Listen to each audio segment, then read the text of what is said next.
함께 보실 말씀은 우리 고린도전서 10장 14절에서 22절입니다. 고린도전서 10장 14절에서 22절입니다.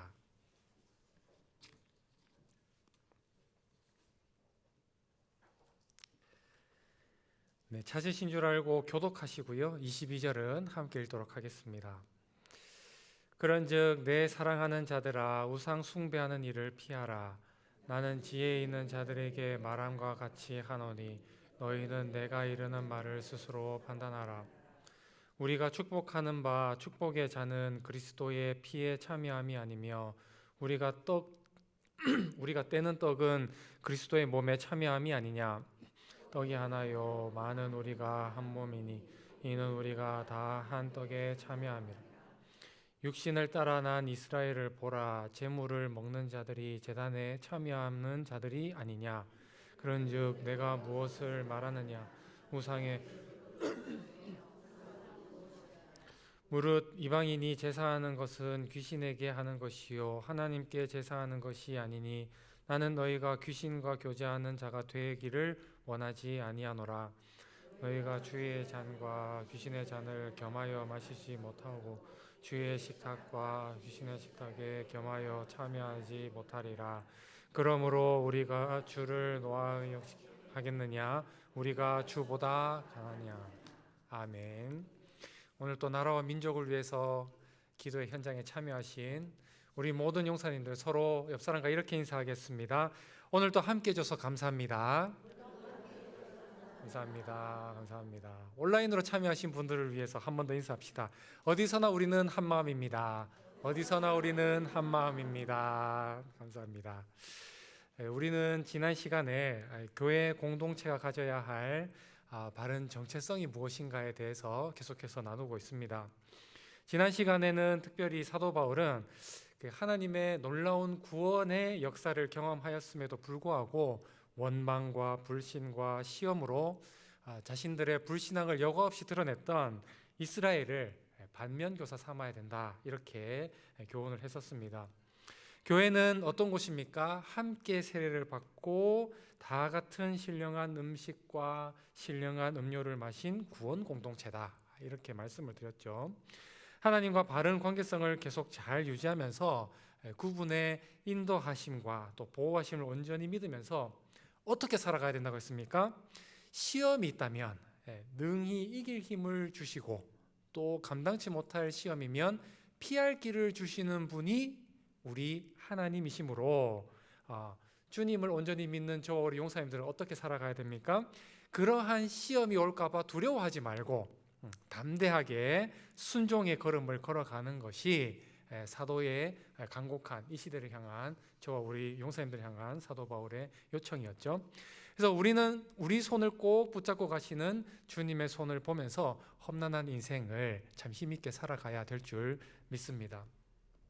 주 안에 사랑하는 우리 기도의 용사님들, 사람은 누구나 무엇인가 관계를 맺으며 살아갑니다. 어떤 사람일 수도 있고 어떤 사건이나 어떤 사물과 관계를 맺으면서 살아갈 수 있습니다.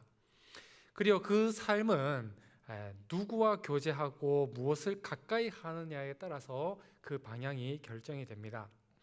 고린도 교회 성도들은 예수님을 믿으면서도 그 당시 사회와 문화 속에 깊이 자리 잡고 있었던 우상 숭배와 또 우상의 제사 문화에 대해서 이렇게 관계성을 가까이 하고 살았던 것 같습니다. 그래서 그런 문제에 대해서 상당히 무감각해지고 있었다는 것을 우리가 추론을 해볼 수 있겠죠. 그래서 사도 바울은 세상의 유혹과 시험에 대해서 치열하게 싸우는 것이 교회 공동체의 바른 정체성임을 교훈하였는데, 그 연장선상에서 오늘 본문의 말씀이 좀 더 깊이 있는 교훈을 하고 있다는 것입니다. 오늘 본문 14절과 15절에 이렇게 되어 있습니다. 그런즉 내 사랑하는 자들아 우상 숭배하는 일을 피하라. 나는 지혜 있는 자들에게 말함과 같이 하노니 너희는 내가 이르는 말을 스스로 판단하라. 오늘 본문에서 드러난 교회 공동체의 특성이 뭐라는 것입니까? 우상 숭배를 피하는 공동체, 그것이 바로 교회라는 것입니다. 지난 시간에 우상 숭배의 본질을 짧게 간략하게 나눴습니다. 역사적으로 많은 사람들이 나무나 돌 따위를 있는 그대로 혹은 자신들이 원하는 어떤 형태로 깎아서 짐승이나 자연 사물을 본떠서 우상을 만들었습니다. 눈에 보이는 죽은 물체에 대하여 사람들이 절을 하고 제사를 드릴 때에 그 사람의 깊은 내면 속에서 작동하는 어떤 심리적 메커니즘, 무엇이 있습니까? 그 우상이 나에게 어떤 유익을 가져다 주길 원하면서 그런 행동을 한다는 것이죠.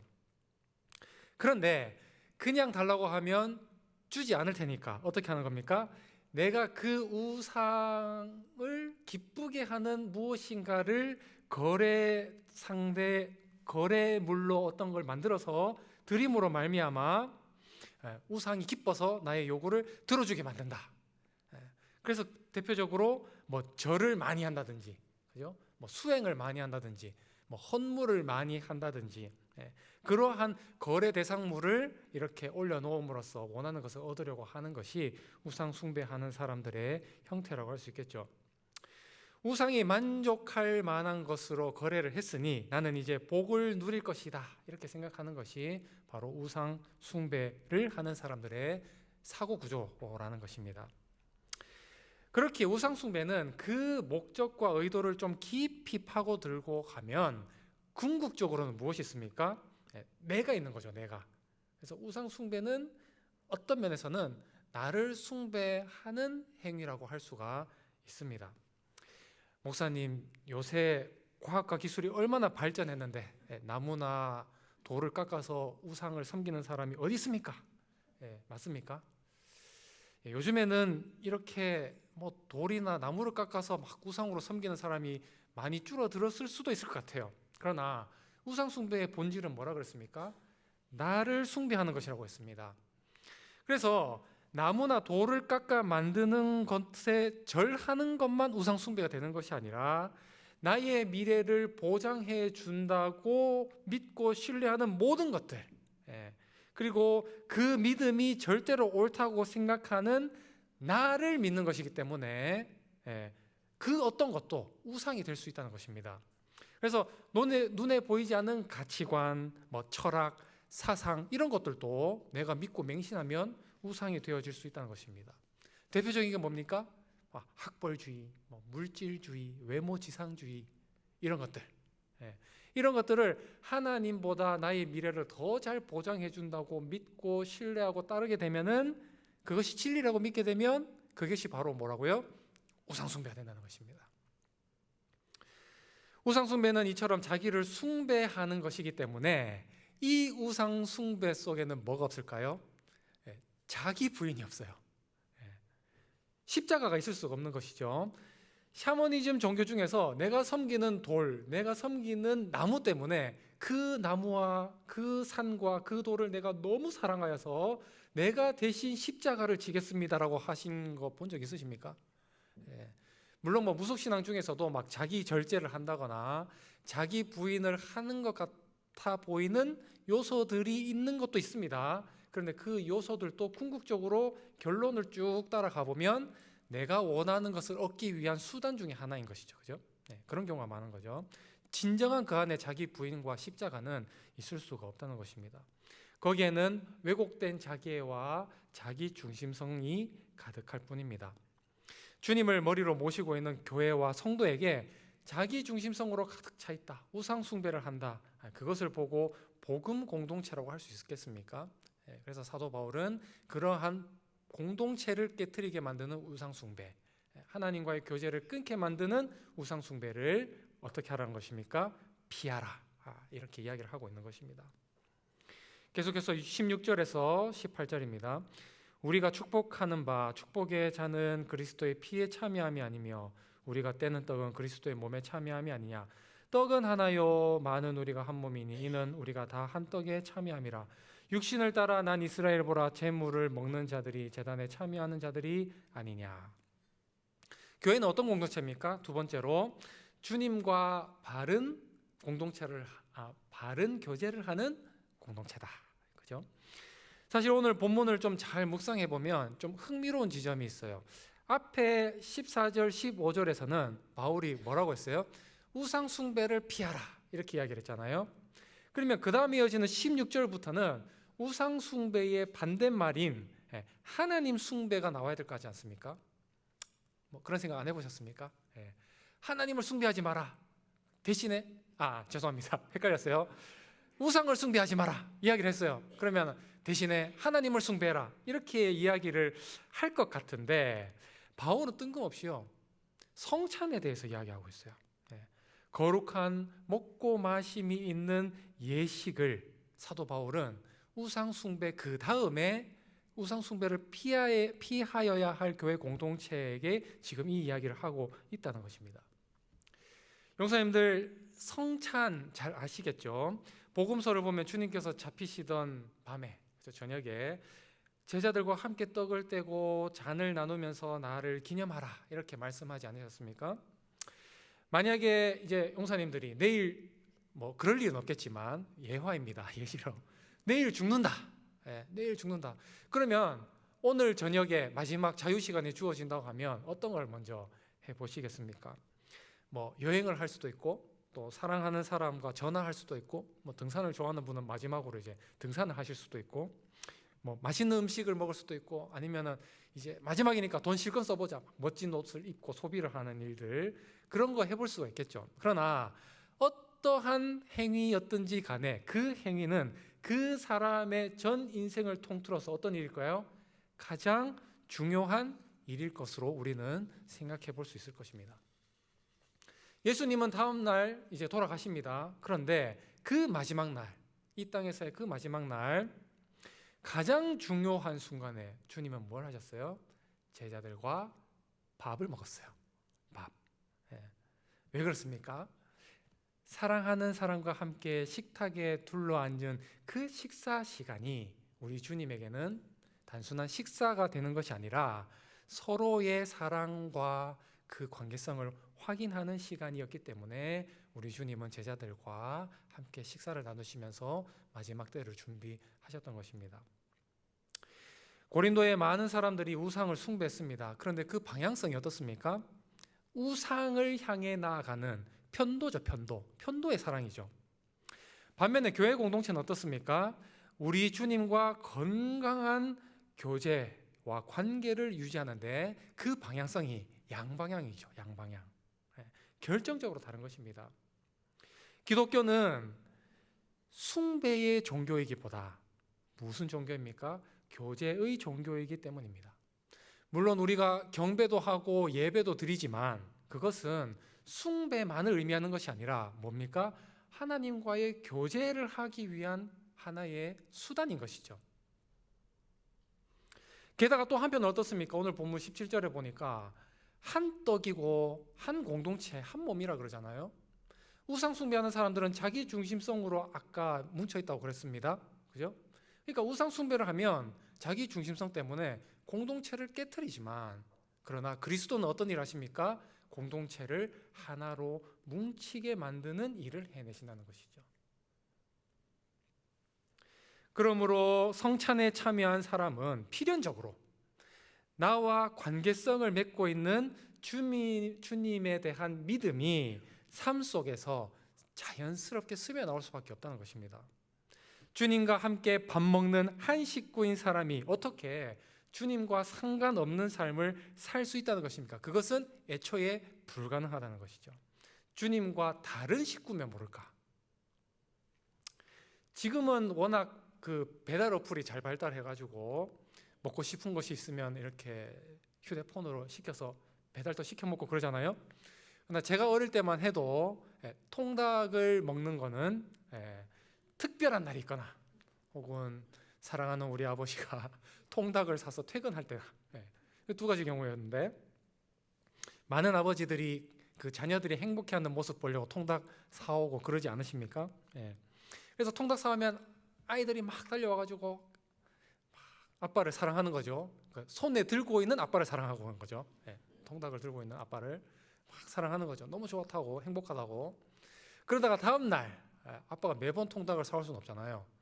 빈손으로 오는 경우 아이들이 막 뛰쳐나오다가 빈손인 아빠를 보고 갑자기 실망과 좌절과 낙담을 하게 되면 그러면은 이 아이는 뭘 사랑한 겁니까? 아빠를 사랑하기보다, 그죠? 아빠 손에 들려있던 통닭을 사랑한 거죠. 그걸 보고 있으면 아빠 참 기분이 참담할 거라고 생각이 듭니다. 이게 바로 우상 숭배인 것입니다. 우상이 나에게 뭔가 줄 것이 있을 때에만 숭배를 하는 것이죠. 숭배할 이유가 있어야, 나에게 준 어떤 이유가 있어야, 유익이 있어야. 반면에 아빠 손에 아무것도 들려있지 않아도, 혹은 엄마 손에 아무것도 들려있지 않아도 그 사람이 나의 아빠이기 때문에, 혹은 나의 엄마이기 때문에 그 자체만으로 내가 사랑할 수 있다면, 그리고 따를 수 있다면 그것이 진정한 참된 한 식구이고 가족이지 않겠습니까? 조건 없이 하나님을 사랑했던 성경 속 대표적인 인물, 저는 이 세 사람 꼽습니다. 다니엘과 세 친구, 그죠? 풀무불에서 우상에게 절을 하면 살려주겠다고 하는데, 그때 다니엘의 세 친구들이 정말 멋진 고백을 했어요. 다니엘 3장 16절 18절 이렇게 되어 있습니다. 사드락과 메삭과 아벳느고가 왕에게 대답하이르되, 느부갓네살 왕이여, 우리가 이 일에 대하여 왕에게 대답할 필요가 없나이다. 왕이여, 우리가 섬기는 하나님이 계시다면 우리를 맹렬히 타는 풀무불 가운데서 능히 건져내시겠고 왕의 손에서도 건져내시리라. 굉장히 멋진 고백이지 않습니까? 하나님이 절대로 우리를 죽게 내버려 두지 않으실 것이다. 왜? 우리는 하나님과 한 식구거든요. 하나님이 우리를 사랑하거든요. 하나님과 우리는 관계성이 있거든요. 그 얘기를 하고 있는 거예요. 그런데 더 대박인 고백은 그 다음이에요. 이렇게 얘기합니다. 그러나 그렇게 하지 아니하실지라도 왕이여, 우리가 왕이신들을 섬기지 아니하고 절하지 않겠습니다. 분명히 하나님이 우리와 관계성을 갖고 있기 때문에 우리를 살려주시겠지만, 그러나 살려주지 않는다 할지라도 우리는 절하지 않을 것입니다. 하나님이 우리에게 복 주시는 분이심을 우리가 분명히 믿고 있지만, 나의 믿음의 근거가 어디에 있는 거예요? 하나님이 주시는 복에 있는 게 아니라 하나님 자체에 있다는 것을 고백하고 있다는 것입니다. 주님과 바른 교제를 하는 사람이 아니면 할 수 없는 고백 아닙니까? 주 안에 사랑하는 용사님들, 중보기도에 수많은 기도의 제목들 올라올 때 정말 하나님이 좀 들어주셨으면 좋겠다 싶은 그런 기도 제목들이 있습니다. 예수 믿는 사람이라면 응당할 법한 기도 제목들 참 우리가 보지 않습니까? 그러나 그 고통과 간구의 과정 속에서 주님이 우리에게 진정으로 원하시는 것은 무엇입니까? 기도가 응답되어서 나의 소원이 이루어져서 내가 기뻐하고 할렐루야 찬양하는 것도 분명히 있겠지만, 그러나 그것으로 끝나는 것이 아니라 어디까지 나가길 원하는 거예요? 주님과 교제하며 주님과 나 사이에 행복한 비밀들이 많이 쌓여가는 과정. 그래서 그 사랑스러운 관계를 이루어가는 것이 주님이 진짜 우리에게 원하시는 모습이 아니겠습니까? 그것이 오늘 사도 바울이 말하고 있는 성찬에 있는 의미라고 할 수 있는 것입니다. 마지막 19절에서 22절입니다. 그런즉 내가 무엇을 말하느냐? 우상의 제물은 무엇이며 우상은 무엇이냐? 무릇 이방인에게 제사하는 것은 귀신에게 하는 것이 아니요 하나님께 제사하는 것이 아니니 나는 너희가 귀신과 교제하는 자가 되기를 원하지 아니하노라. 너희가 주의 잔과 귀신의 잔을 겸하여 마시지 못하고 주의 식탁과 귀신의 식탁에 겸하여 참여하지 못하리라. 그러면 우리가 주를 노여워하시게 하겠느냐? 우리가 주보다 강한 자냐? 본문에서 나타나는 마지막 교회 공동체는 어떤 공동체입니까? 주님과 인격적인 사랑을 나누는 공동체라는 것입니다. 그 막장 드라마를 보면, 저는 잘 안 보지만 막장 드라마를 보면 등장하는 남자 혹은 등장하는 여자 막 욕하면서 보는 경우가 많죠. 이유가 무엇입니까? 짐승도 하지 않는 아주 그 나쁜 짓을 그 악당들이 하기 때문에 막 욕하면서도 막 재밌게 보는 것이죠. 한 남자, 특별히 막장 드라마 사랑과 관계된 경우가 많잖아요. 한 남자가 또 한 여자가 하나의 배우자를 데리고 알콩달콩 재밌게 살아간다는 그 생각이 우리로 하여금 도덕과 윤리가 존재하지 않는 짐승들과 구분짓게 만드는 결정적인 이유지 않습니까? 진정한 사랑이라는 거예요. 만약에 한 남편이 혹은 한 여자가 나는 당신도 사랑하지만 다른 사람도 똑같이 사랑합니다, 이러면 이제 곤란해지는 거죠. 관계가 유지할 수가 없다는 것입니다. 사랑의 속성이 뭡니까? 인격적인 사랑은 독점적 관계를 요구하기 때문입니다. 하나님과 우리와의 관계도 마찬가지입니다. 하나님께서는 우리의 마음이 나누어지는 것이 아니라 온전히 하나님을 인격적으로 사랑하고 향할 수 있기를 하나님은 바라시고 계시죠. 그래서 사도 바울이 고린도 교회 성도들에게 우상의 제사를 경계하라고 했던 이유는 뭡니까? 제사의 그 외형이 문제인 것이 아니라 제사의 행위 속에 들어가 있는 의미가 문제인 거죠. 뭡니까? 우상 숭배는 하나님과 귀신을 같이 사랑해 보겠다고 하는, 인격적인 사랑은 도저히 성립될 수 없는 행위이기 때문에 하지 말라고 지금 이야기를 하고 있다는 것입니다. 말씀을 마무리하면서요, 주 안에 사랑하는 기도 용사님들, 결국 인생은요, 내가 어느 식탁에 앉을 것인가의 문제입니다. 세상은 끊임없이 우리들에게 다른 식탁으로 자꾸 우리를 초대하려고 합니다. 성공의 식탁, 물질의 식탁, 욕망의 식탁, 자기 중심성의 식탁. 그러나 주님은 오늘 또 우리들에게 주님의 식탁으로 우리를 부르십니다.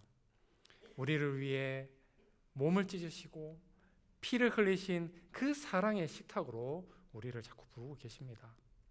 그 식탁에 한번 앉아본 사람들은요, 다른 식탁을 부러워하지 않습니다. 하나님과 함께 교제하는 그 식탁이야말로 가장 복된 식탁이라는 것을 온몸으로 경험하기 때문입니다. 오늘 우리의 마음의 왕자를 다시 한번 더 점검해 보십시다.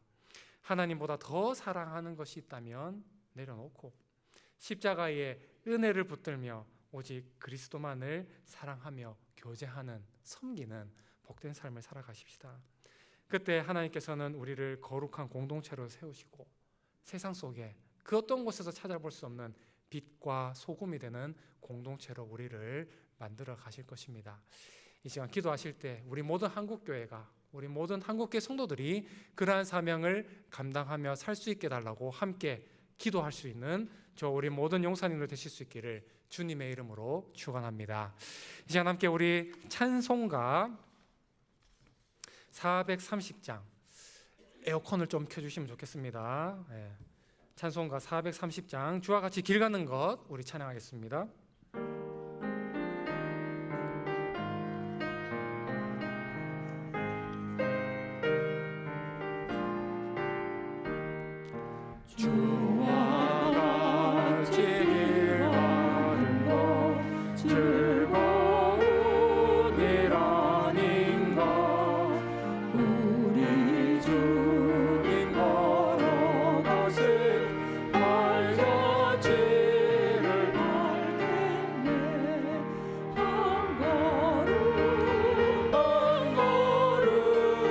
주 예수와 함께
오늘 말씀과 또 오늘 찬송가의 가사를 생각하시면서 합심하여 기도하십시다.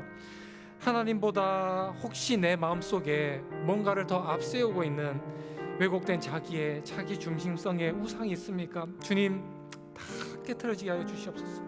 다 버릴 수 있게 하여 주시옵소서. 오직 주님만 예배하며 주님과 건강한 교제할 수 있는 참된 신앙인 되게 하여 주시옵소서. 기도합시다. 예배의 형식에 목매이는 것이 아니라 정말 살아계신 주님을 만나고 참된 교제가 있게 하시고, 우리 모든 성도들이 주님과 친밀한 교제, 비밀을 가득 쌓아갈 수 있는 그러한 참된 예수 믿는 맛을 누리게 하여 주시옵소서. 신앙과 또 세상 사이에서 적당히 타협하는 것 버리게 하시고, 삶의 모든 영역에서 주님의 제자답게 정말 시험이 있다 할지라도 이길 힘을 주시고, 또 이기지 못할 시험을 피할 길을 주실 주님을 기대하고 소망하며 이 세상 정말 믿음으로 담대하게 살아갈 수 있게 하여 주시옵소서. 말씀을 생각하면서 함께 합심하여 기도하도록 나가겠습니다.